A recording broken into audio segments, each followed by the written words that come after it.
Hi everyone, this is Mindy Eggen, and I'm so excited to share inspiration with you today featuring the exclusive stamp set from Tim Holtz for the Simon Says stamp STAMPtember.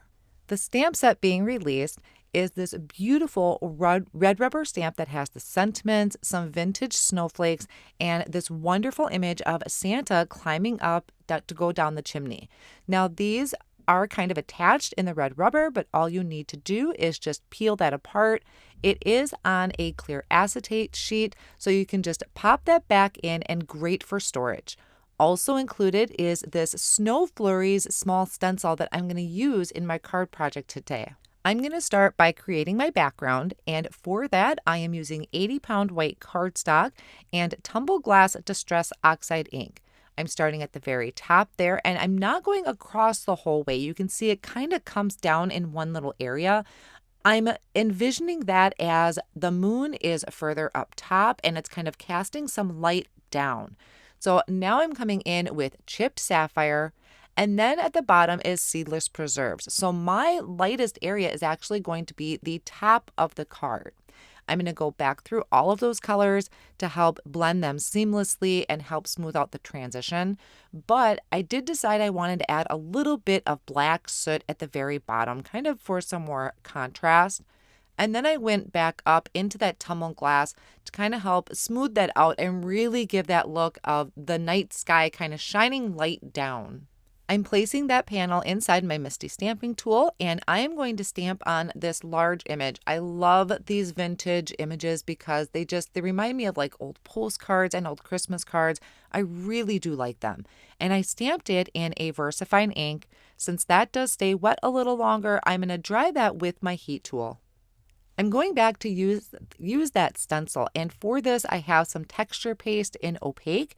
I'm going to just scoop some of this out and start dragging it down the stencil. So what I'm thinking here is that normally we would have snow kind of in a background, but really when we have this image here, it's snowing on everything, not just the background or the trees, it's snowing over everything. So I kind of had that fade off towards the bottom there, so it didn't cover up everything. But while it's wet, I'm going to kind of spray on some clear rock candy glitter with my glitter duster. So that's going to dry for a little bit, and in the meantime, I'm going to create a frame. I have 80-pound white cardstock here, and I'm using a die from the Waffle Flower A2 layering die. Held that down with a low-tack tape and die cut out this white frame.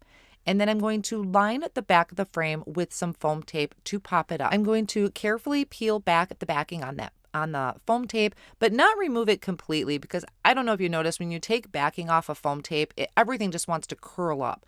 So I left some of it on there and kind of sticking out the edges. So once I place this over my dried panel at this point, I can just pull on that backing that's sticking out, and that's going to remove it completely from the rest of the panel.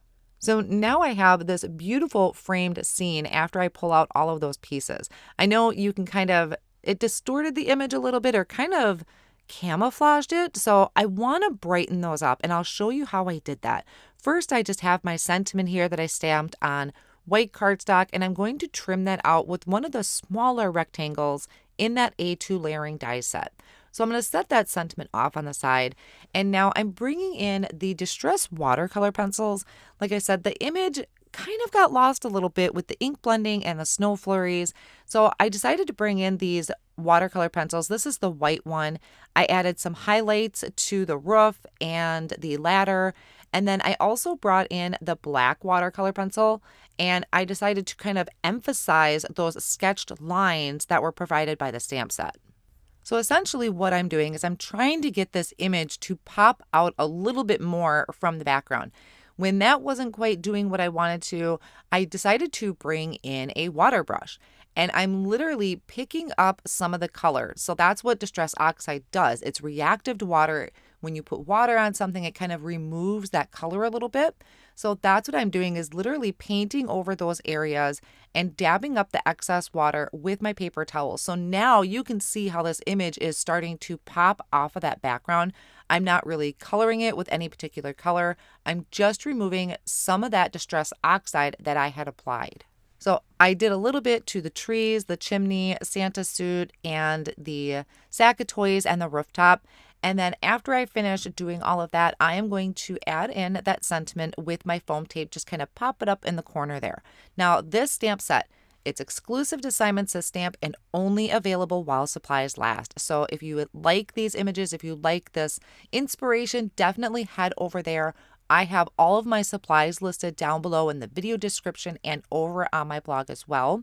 If you are not able to pick up this particular stamp set, these techniques will work with any images, especially these vintage looking ones from Tim Holtz. I want to thank you so much for joining me today. Have a great day and I'll see you soon.